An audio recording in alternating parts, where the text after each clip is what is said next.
Oh, my period. Get me some chocolate. That's like getting a vasectomy from Stevie Wonder. Like, how the fuck do you do that? How do you do that, Stevie? Yes. I apologize in advance. You'll make this rather snappy, won't you? I have some very heavy thinking to do before 10 o'clock.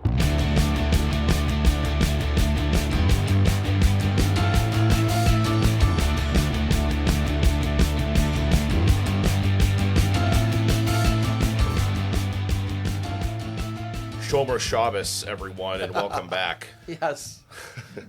Scott, what we got going on in the world? Tracy Morgan puked at Madison Square Garden. Oh, of course he did. It just projectiled. It was. Yeesh. He didn't even move. He just sat there and his neck was twitching back and forth. Was he drunk or why? They said it was food poisoning. Sure. But in his defense, they were playing a trailer for Wicked at the time. Oh, so. yeah, that would make me projectile vomit as well. There's a guy sitting behind him, like kitty corner behind him, because he's, front row, and he's sitting right next to the booth with all the analysts and all that. And this guy is looking at it and is not looking grossed out. He's looking like, maybe that's what I want for dinner. I mean, he really looked intrigued at it. So if you get a picture of it when they slow it down, look at that guy back there. Yes, absolutely. And then our good friend, George Foreman, died. Yes. Poor guy. His wishes were to be cremated on a Foreman grill. So Delicious. Low fat, no grease. He's the George. oldest heavyweight to ever win the title. Yeah. He was fighting until he was like in his late 40s, right? Yeah. Yeah, 48. Yeah, that's crazy. When did he win the title? Like at 45 or something? Or Yeah, he only had 5 losses in his whole career. He hit like a fucking train. Whoa. Yeah, 76 or something wins and only 5 losses, and he wanted to fight Tyson when he was in his 40s, and I guess Tyson declined. I don't know why, but it was like a $50 million bag, and Tyson was like, nah. Whoa. So I don't know. I mean, Tyson might have fucked him up. I don't know, but that's pretty big when someone as good as him says, nah, I don't want to fight him. When Foreman won it, when he was like 70 or whatever, won the whole title and everything, he was wearing the exact same red shorts he wore when he fought Muhammad Ali. Yeah. And he said he wanted to be, I don't even know the word to use for that. He wanted to get over the horrible stigma and the pain and the loss. So by wearing these same shorts and making it right in life. I saw an interview that the only boxer he was like legit scared of was Joe Frazier. Really? Yeah. And Joe Frazier is one of the guys I'm pretty sure that knocked him out. And it wasn't a very long list, but they were good friends too. Isn't that crazy? Yeah. So Anyway, that has nothing to do with what we're talking about today. We're going to be talking about a pretty well-known, famous case. It's over 100 years old, and it's going to be Jack the Ripper. Finally. The reason we decided to cover him, is because recently, in the last several months, some new information after over a century has come to light, and we're going to talk about some of that stuff, but we thought, why not? So for people that don't know, Jack the Ripper was an unidentified serial killer who was active in and around the impoverished Whitechapel district of London in the late 1800s. And it was impoverished back then. Oh, yes. Dead hookers on the streets, the horrid stench of piss everywhere, creepy, unbathed, toothless drifters loitering about. If you type this description on your smartphone, Google would probably take you directly to your nearest Waffle House. Yeah. And it's just, the bad teeth that like we've gone into detail before, that's just typical London though. Nothing much has changed. Let me air quote it. That's their culture. Yeah. Yes. So some of the attacks ascribed to Jack the Ripper typically involved women working as prostitutes, allegedly prostitutes, who lived in the slums of the East End of London.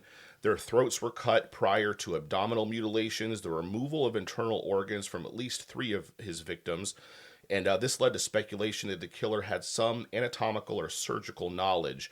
And rumors that the murders were connected intensified when numerous letters were received by media outlets, Scotland Yard, and from people claiming to be Jack the Ripper. The name Jack the Ripper actually originated from a letter written by someone claiming to be him.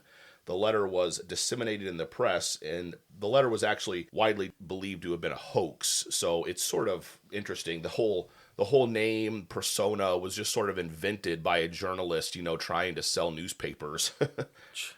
Yeah, $10 says it was done with Joe Biden's auto pen. Can you believe that guy? Yeah. All those pardons, and now it might be like... They say they can't void it, but still, what else did he auto pen? Yeah. Everything. Fucking A. The most famous letter that was written was called the From Hell letter, which is also a 2001 Johnny Depp movie with some girl. Who's that girl in it? Oh, I haven't seen it yet. I haven't seen it either. Well, she's topless, so it's my favorite. Of course. Who's that girl? Who's the one girl from Austin Powers? The blonde? Oh, Heather Graham. Yeah, she's in it. And she's topless? I don't know, probably. Note to self. I don't remember. Rent from hell. No.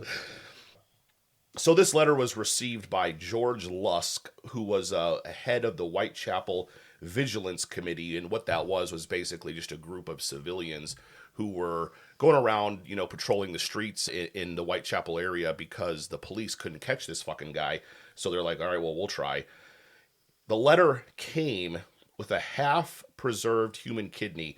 And that's interesting because we'll get into that later when we talk about some of the murders that occurred.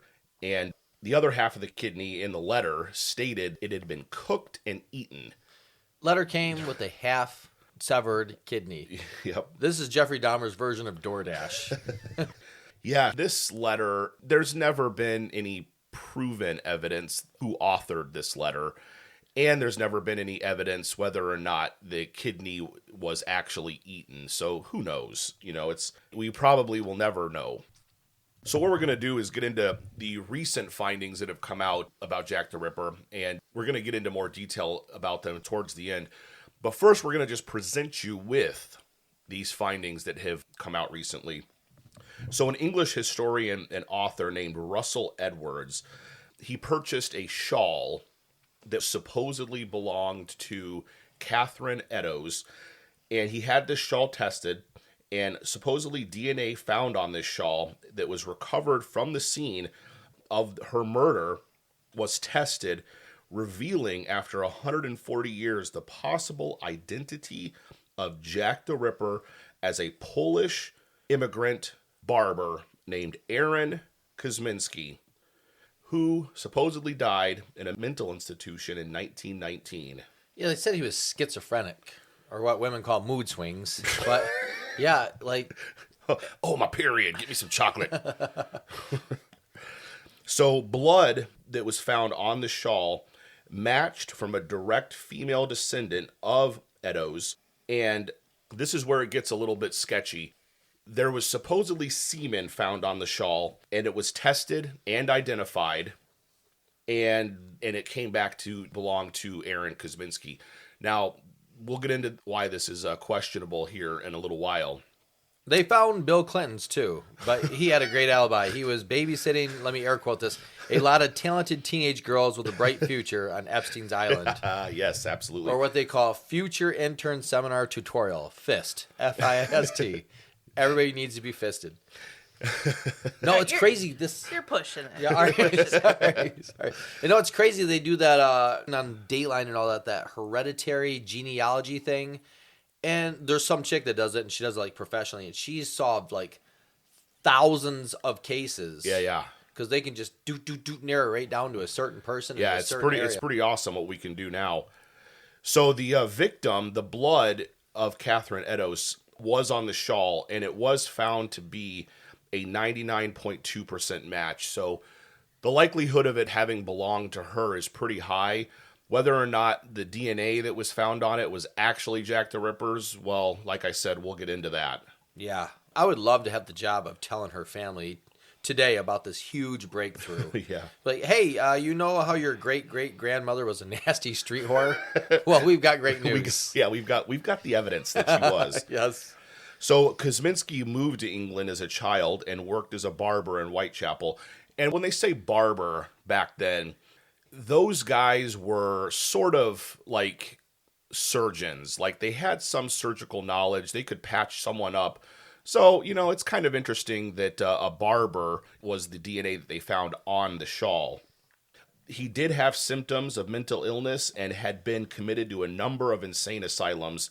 Before his death, at the age of only 53, Kosminski reported having auditory hallucinations, which is important because people claim that Jack the Ripper, heard voices and things like that, that told him to commit these murders, etc., whatever. And it's also interesting that the murders stopped because allegedly Kosminski was committed to an insane asylum. Nope, he's off the streets. He was off the streets. Yeah. Wait, did the timing add up? It does match up a little bit, yes. Okay. Now, he's weird. He feared people. Towards the end, he feared people. He refused to eat. He even refused to bathe. Yeah. This is how Mike Pence describes himself on Grindr. But still, could you imagine working in a mental institution back then? Oh, yeah. It was like, you have a cold. Like, oh, you must have ghosts in your blood. Here's some cocaine. Yeah. Fucking crazy. Electroshock, We're going to drown you to, get the ghosts out of you. Oh. And they'd sit in their room and they'd shit in a pan and they'd eat it. And they're like, what the hell is wrong with you? I'm like, well, I've had Sarah's meatloaf. This is just trying to get it. Hey. All right, sorry about that. Oh, my. So we're going to get a little background on the conditions and the things that were happening in London at this point in history. So in the mid-1800s, England experienced an influx of immigrants who swelled the population of major cities, including the East End of London. Many immigrants were fleeing persecution, looking for work, or just looking for a better life. The East End of London in particular became very overcrowded, with the population increasing by approximately 80,000 people by 1888. So get this, 55% of children born in the East End before they reached 5 years old died. 55% of kids died. Wow. Robbery, violence, prostitution in this area became, pretty commonplace. So a large number of the attacks against women in the East End during the time adds uncertainty to how many victims were actually murdered by the same person. 11 murders stretching from April 1888 to February 1891 were included in a Metropolitan Police investigation and were known collectively in the police docket as the Whitechapel murders. Opinions vary as to whether these murders should be linked to the same culprit, but 5 of the 11 Whitechapel murders, known as the Canonical Five, are widely believed to be the work of the Ripper. No question. Yeah. Oh, yeah. They were very similar, and we'll get into them, but yeah. 55% of the under the age of 5? Yeah, the mortality rate was crazy high, just gross, shit running down the streets, no food, no nutrition. Imagine being the parents, and they're like, you have a 4-year-old that says, when I turn 5 or 6, I want a new bike. And they're like, we're going to wait it out. Yeah, the fuck you will. Yeah, we ain't buying your bike right now. Right. Most experts point to the similarity of the murders, including deep slash wounds to the throat, followed by extensive abdominal and genital area mutilations, the removal of internal organs, and the progressive facial mutilations as the main features of the Ripper's MO, modus operandi. Ooh. And they showed pictures, man. Oh. Yeah. I mean, the last murder was the most brutal. The cops were like, we don't even know for sure who the fuck this lady is. She was so ripped up.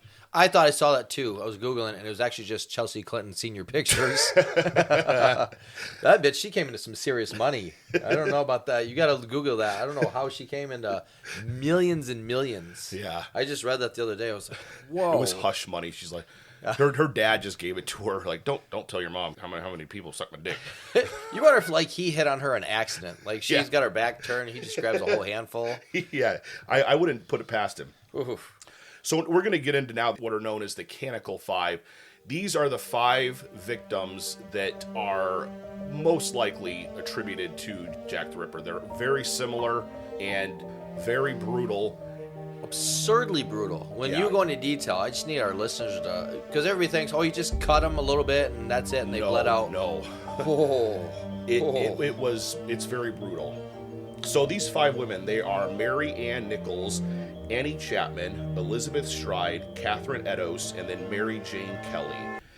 The first one, the body of Mary Ann Nichols, was discovered on August 31st of 1888.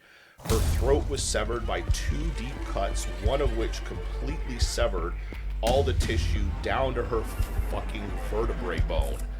Like, that's deep. That's almost all the way through. Yeah. Her vagina had been stabbed twice, and the lower part of her abdomen was partially ripped open by a deep, jagged wound, causing her bowels to protrude. This isn't just some normal, run-of-the-mill robbery gone wrong killing. Like, this guy was brutal. Brutal. 1 week later, on September 8th of 1888, the body of Annie Chapman was found. As in the case of Nichols, the throat had been severed by 2 very deep cuts. Her abdomen had been cut entirely open, with a section of the flesh from her stomach being placed upon her left shoulder. And we'll see this in a couple of the other murders too. Like, he positioned body parts around them, like almost like in sort of like ritualistic fashion. It's weird. Yeah, this goes here, and this goes here, and this. Ooh.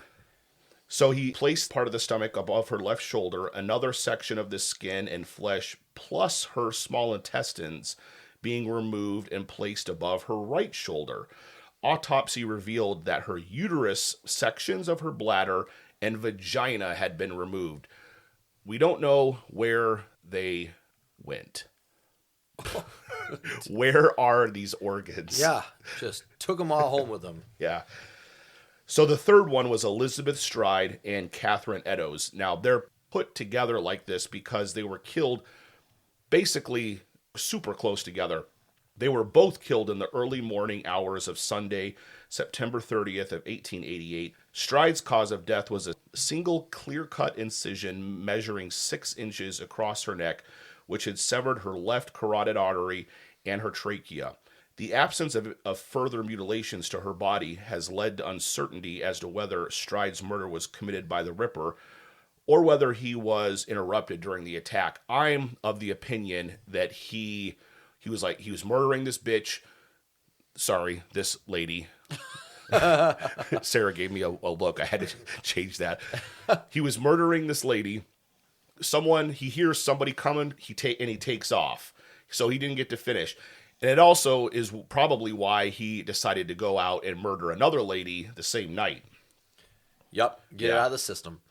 So Catherine Eddowes' body was found approximately 45 minutes later after Stride's. Her throat, now this is pretty brutal, her throat was severed from ear to ear. So that's a big-ass cut. Her abdomen ripped open by a long, deep, jagged wound before her intestines again were placed above her right shoulder, with a section of the intestines being completely detached and placed between her body and left arm. The left kidney and most of her uterus had been removed, and her face had been disfigured, with her nose severed, her cheeks slashed, and vertical cuts through her eyelids. The murder of Stride and Eddowes ultimately became known as the double event. What kind of fucking knife did he have to be able to cut that deep? I know. I don't know. Like the Ginsu 2000 you get on those infomercials? Oh, yeah. You wake up at like 3 in the morning and there's that music playing from like the Yes. 80s. And then you see the knife commercials. Act now. If you want to fucking slice up this hooker quick, you better do it within the next 45 minutes. Yeah, absolutely. I like how they could cut a penny with that knife. Yeah. Yeah, you couldn't fucking cut pudding after that with that knife, but But it got through the it got through the penny. Yeah. So the final victim of the 5 was a Mary Jane Kelly, and this one is the worst. I think he took his time with this one. And it's also important to note that the first 4 women were actually killed outdoors, and this final one was actually in her room that she rented. So she was discovered on November 9th, 1888, and was extensively mutilated and disemboweled. Her face had been hacked beyond recognition, her throat severed down to the spine again, and the abdomen almost emptied of its organs. Her uterus, kidneys, one breast had been placed beneath her head and foot, and sections of her abdomen and thighs had been cut and placed on a bedside table. The heart was missing from the crime scene. Yikes. Each of these murders were perpetrated at night on or close to a weekend, either at the end of a month or a week after. The mutilations became increasingly severe as the series of murders proceeded, except for that of Stride, whose attacker, as we said before, he may have been interrupted. This dude emptied these victims the same way a pissed off parent would empty the trunk of a fully loaded car trying to find his kid's favorite toy to shut him the fuck up for the rest of the trip. Yeah. He did a lot of this in total darkness. Like one of the were you telling me about 9 minutes? Yeah, there was one incident with, I think, Edos, where it was outside. He was able to do all of that in 9 minutes because her body was found by a citizen or a cop or whatever pretty quickly after the murder had actually occurred. So yeah, he was able to basically dissect her in under 9 minutes. So, the theory that he was just some dude that didn't have any kind of anatomical knowledge, I don't know about that. Yeah, because he could literally remove organs with ease. He knew exactly what he was doing. Yeah, he knew what he was doing. It wasn't a hack job. No, it wasn't. all. It wasn't. No, it was surgical. He knew what he was doing. He knew what he wanted to do. How do you dissect with such precision in total darkness? That's like getting a vasectomy from Stevie Wonder. How the fuck do you do that? How do you do that, Stevie? Yes. So Mary Jane Kelly is generally considered to be the Ripper's final victim, and it is assumed that the crimes ended because the culprit died, imprisonment, or institutionalization. I'm going to go back to the ludicrous thing about 55% of all the kids under the age of 5 died back then. Yeah. Some say it might be disease or starvation. Well, when I saw the jowls on these victims, and you can look at the pictures, these bitches had huge jowls. That's where all the fucking food's going. These little 5-year-olds don't get a chance to eat. My good, they look like Alyssa Slotkin when she was grilling Pete Hegseth on his motives for being U.S. Secretary of Defense. The faster she talked, the harder her jowls started clapping. I literally closed my eyes, and it sounded like those chicks that twerk on TikTok. They were just clapping. Okay, and another thing that bothers me is there weren't a lot of pictures back then, Cooper. Yeah. So they had artists do renderings, do drawings of these people. Yeah. And these fucking artists were very, very honest in what they really saw. They drew exactly what they saw. Like, if you look at one of the pictures of Elizabeth Stride. Yeah.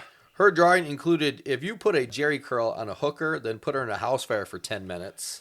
Or what Bo Ricks calls the super perm. It was a crazy haircut he put on her. And then my favorite part is he drew the fucking mustache on her face. Yeah. Looking like Tom Selleck's 7th grade middle school picture. Yeah, that was hot back then. That was that was the peak female form. Whoo! So we're going to get into now a little bit of the investigation that went on trying to find who committed these murders. The vast majority of the City of London police files related to this investigation into the Whitechapel murders were destroyed in the Blitz, which the Blitz was when Nazis bombed London in World War II. A lot of different types of things were lost. The files that did remain gave a detailed view of investigative procedures in the Victorian era. And needless to say, they were far inferior to what we have today. They didn't have DNA. They didn't have cameras. They didn't have any of that back then.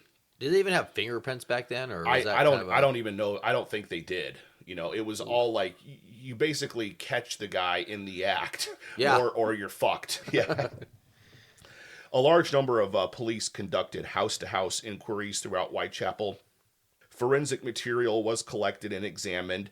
Suspects were identified, traced, and either examined more closely or eliminated from the inquiry. Modern police work follows the same pattern, however, with far more forensic examination tools than the police had at this time. So according to survival records, more than 2,000 people were interviewed, and upwards of 300 people were investigated, and 80 were detained for detailed questioning following the murders of specifically Stride and Edos. The police commissioner, a man named Sir James Fraser, offered a reward of £500, or about $2.10 American, for the arrest of the Ripper. Yes. Butchers, slaughterhouse workers, surgeons, physicians were all suspected because of the manner of the mutilations.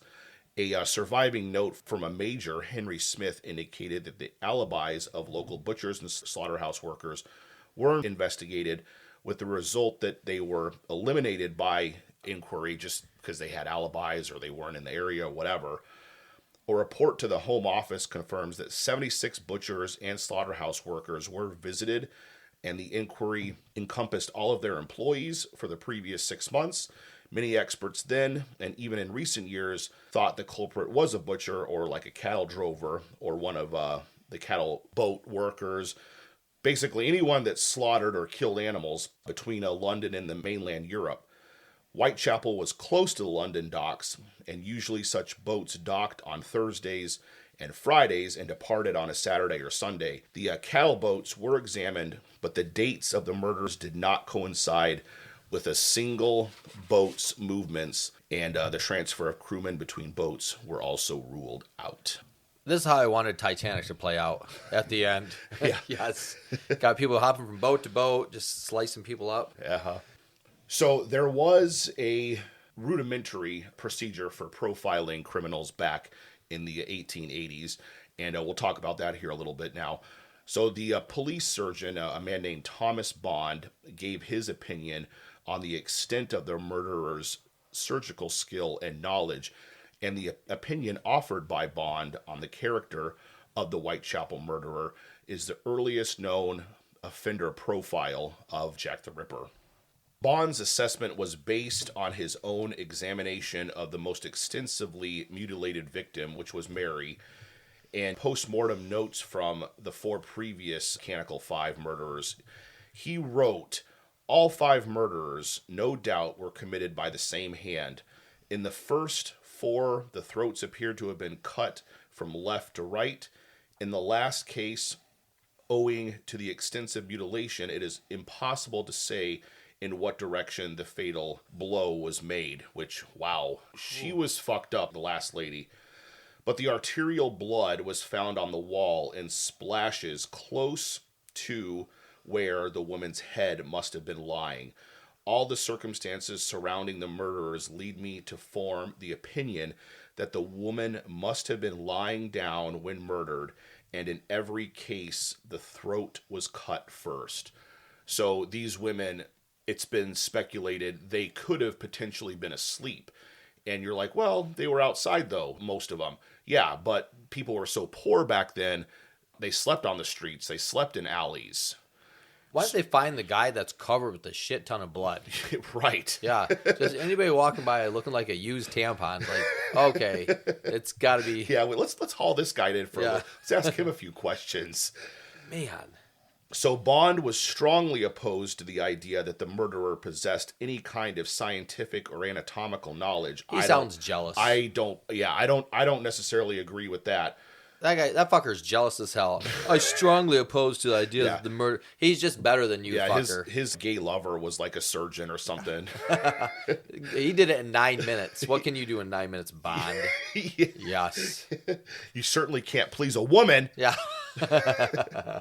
Or even the technical knowledge of a butcher. That's a pretty bold statement in my opinion. Very. He didn't even have the technical knowledge of a butcher or a horse slaughterer. In his opinion, the killer must have been a man of solitary habits, subject to periodical attacks of homicidal and erotic mania, with the character of the mutilations possibly indicating satyriasis, which is a medical condition said to cause unwanted or excessive sexual arousal, causing people to engage in or think about sexual activity to the point of distress or impairment. I don't think that fits Jack the Ripper personally. It is controversial whether it should be included as a real clinical diagnosis. So yeah, Thomas Bond, we'll give him a pass because he was from the 1800s. But you're jelly, Bond. You're jealous as a motherfucker. Right. Yep. Bond also stated that the homicidal impulses may have developed from a revengeful or brooding condition of the mind, or that religious mania may have been the original disease, but he did not think that either hypothesis was very likely. Now, it's important to note here that on several of the victims, and interestingly enough, another victim who was in a different country that we'll talk about here in a little while, had crosses. They had crosses cut into their faces with a knife. Yup. That leads me to believe that there may have been some religious, Yeah. like I'm going to kill these hookers All because they're sinning. unclean. Yeah, right. Yup. They call this madness that a lot of these killers in the world have depersonalization. That's where they don't consider the victims people with feelings or even capable of love and compassion. Most people that have been married for over 10 years know exactly what this condition is. Sorry. Yes. Sarah's bad. Sarah's bad. We got bad luck. Whoops. My bad. Oh. Where's that meatloaf? Where's the meatloaf? Yes. She's rolling her eyes. So there is no evidence that the perpetrator engaged in sexual activity, as we stated, with any of the victims. Psychologists have suggested that the penetration of the victims with a knife and leaving them on display in sexually degrading positions with the wounds exposed indicates that the perpetrator did derive sexual pleasure from the attacks. This view is challenged by others who dismiss such hypothesis as unsupportive supposition, which I am sort of agree with, that it's not really very supportable information. You don't hear people talking dirty like, I can't wait to take your fucking kidney and your left breast and put it behind your head, girl. Yeah. That's not... You dirty slut. I'm gonna cut your thighs off and put them on your bedstand. I'm going to rub my straight balls on your straight gallbladder. No, it doesn't work that way. Okay, so now we're going to get into two of the most likely culprits and people that probably could have been Jack the Ripper. The concentration of the killings around weekends and holidays and within a short distance of each other has indicated to many that Ripper was in a regular employment and lived locally. Totally agree with that. Yeah, I do too. Because he was able to evade in and out. He knew all the ins and outs. Oh, yeah. And a lot of them, like we said, happened on Fridays, Saturdays, Sundays. He maybe was off work on those days. That's where the inspiration, everybody's working for the weekend, came from. Yeah. Everybody's working for the weekend. Yes. Others think that the killer was an educated upper-class man, possibly a doctor or an aristocrat who ventured into Whitechapel from a more well-to-do area. Such theories draw on cultural perceptions such as fear of the medical profession. Like I said, back then they were afraid of doctors. They're like, oh, you got a cold, here's some heroin for the ghost in your blood. So, Yes. it's understandable. And children were dying before the age of 5. Half the children were dying. So doctors back then sucked. They really gave that to you. If you had a cold, they'd give you fucking heroin. Oh, yeah. Like, I don't know about back in the 1800s, but throughout history, if a woman had her period, they'd just be like, oh, here, eat some cheese. Or they'd commit her to a mental institution, which both make sense to me. Ghost in your blood. Yeah. They're like, you have ghosts in your blood. Here's some heroin. Yes. It's like my dad trying to explain that to my mother. Honey, I have spirits in my nostrils. That's why I snorted coke off that stripper's ass. Yes. She didn't buy it, but it's worth a try. So suspects proposed years after the murders include virtually anyone remotely connected to the case by police or other documents, as well as some famous names that were never considered in the police investigation, but more modern people have been like, hey, well, maybe they were involved. These are pretty stupid, but we're going to list them anyway. Prince Albert Victor, who was the eldest child of the Prince and Princess of Wales. He did not become king or even the Prince of Wales because he died before his father. So I don't even know this guy. A lot of ghosts in his blood. He had a lot of ghosts in his blood. So they had to take care of him. And he died. But he was one of the suspects. Another one was an artist, Walter Sickert, who was a German-born painter and printmaker. Author Lewis Carroll, who we all know, probably, as he was an English author, poet, mathematician, photographer, and he was the author of Alice in Wonderland. So, yeah, he was suspected of being Jack the Ripper. They're just reaching. Yeah, they're just like, we got to pin this on somebody. Any weird fucker, let's just get him. Everyone alive at the time is now long dead, and modern authors are free to accuse anyone without much need for historically supported evidence, and that seems to be the case with some of these people. Evidence against any of these individuals, or really anyone, has proven to be circumstantial at best. Like, maybe they were in the area at the time, but that's it. there's not a lot of evidence tying anyone solidly to these crimes. Yeah. Do you have a knife? Yes, I have a butter knife. Get in here. Yeah, We gotta talk. Yeah, we gotta talk. This next guy, along with Kosminski, are the two best suspects that have ever come about. Karl Feigenbaum. He was a German merchant seaman and alleged serial killer. He was executed at Sing Sing prison, and that's in America, in 1896.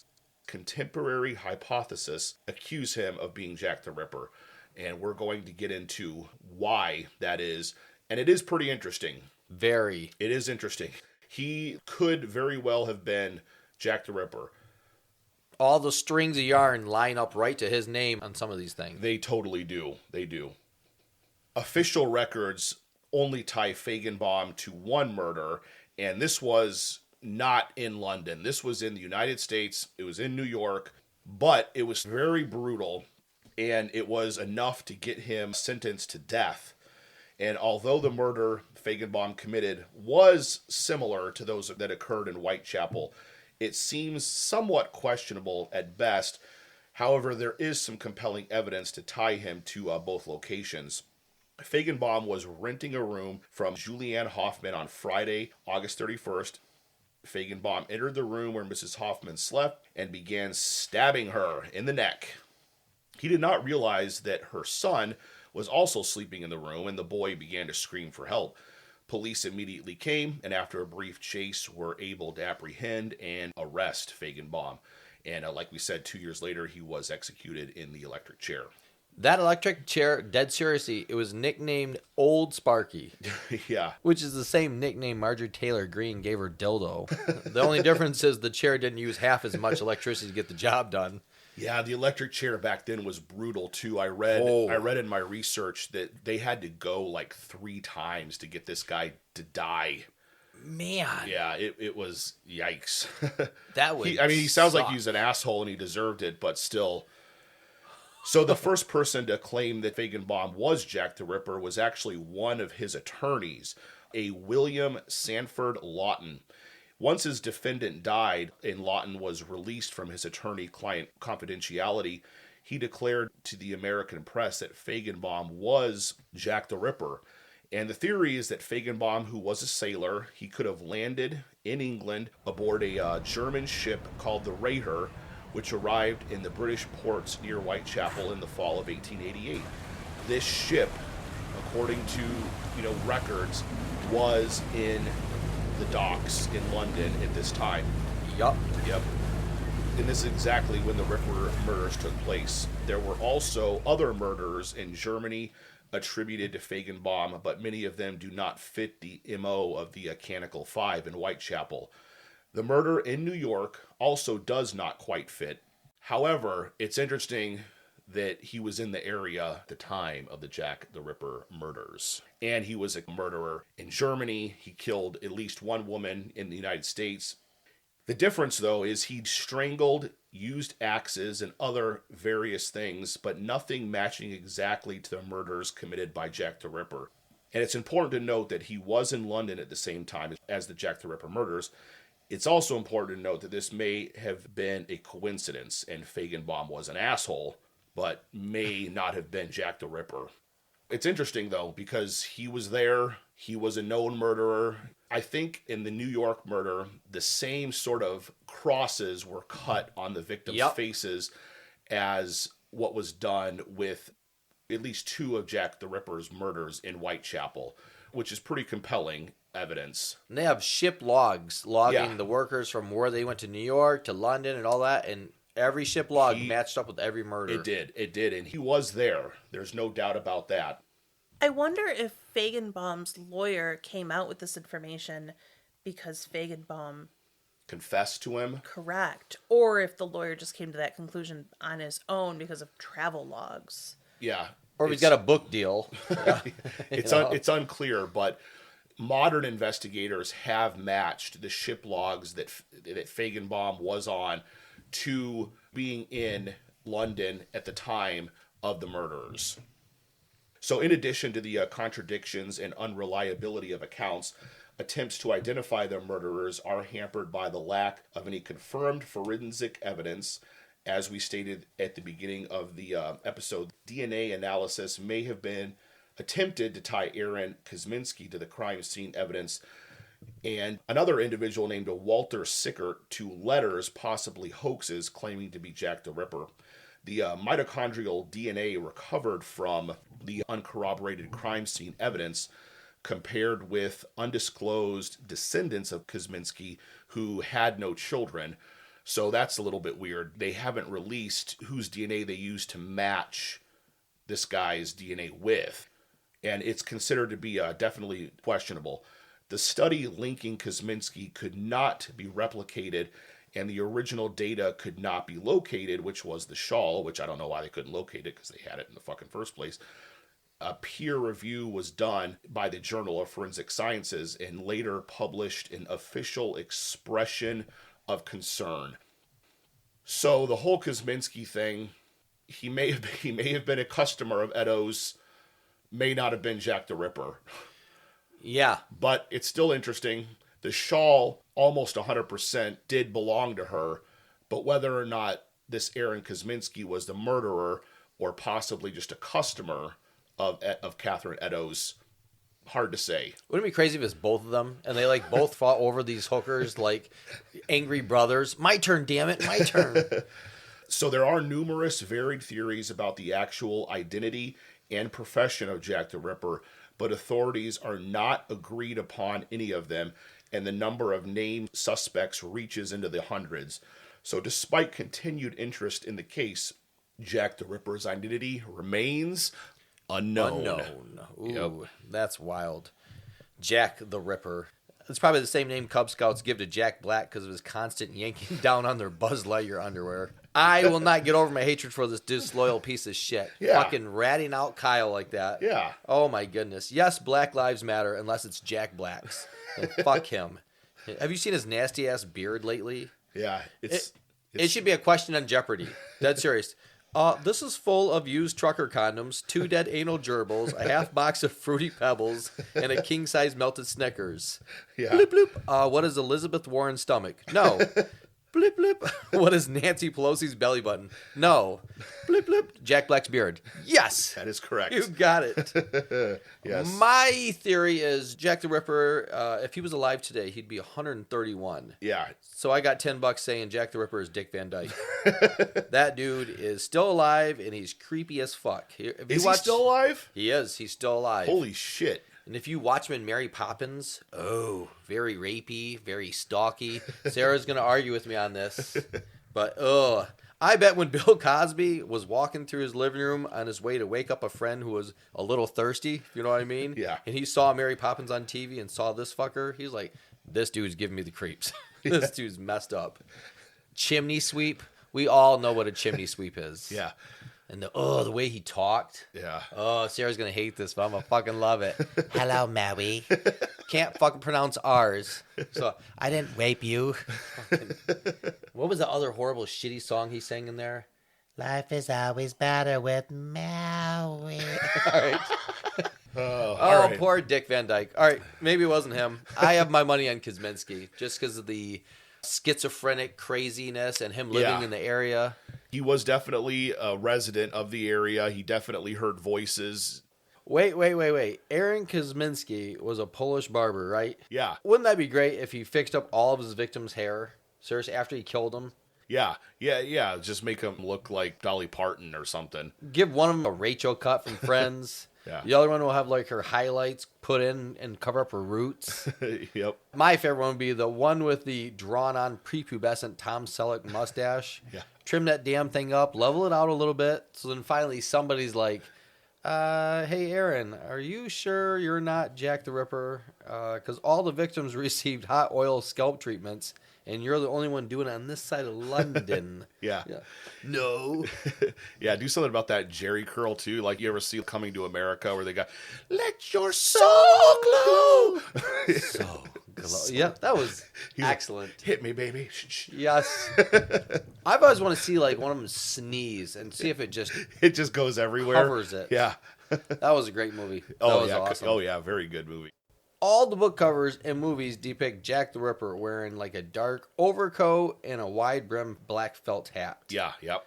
Wouldn't it be great if Jack the Ripper wore like bright pink biker shorts, a taupe colored turtleneck with the nipples cut out? Yeah, gold chain. Yes. Some 80s leg warmers. Yeah. Coop. Like a Flavor Flav clock, maybe. Yes. That's how we need to go to Planet Fitness. Yeah, Dressed like absolutely. that. And don't even work out. Just sit in the massage chairs the whole time, groan like we put in a whole fucking 2 hours. Fucking A. And then get one of those scooter things you can just ride. I forgot what those are called. The Rascals. Yes, ride one of those to the smoothie bar.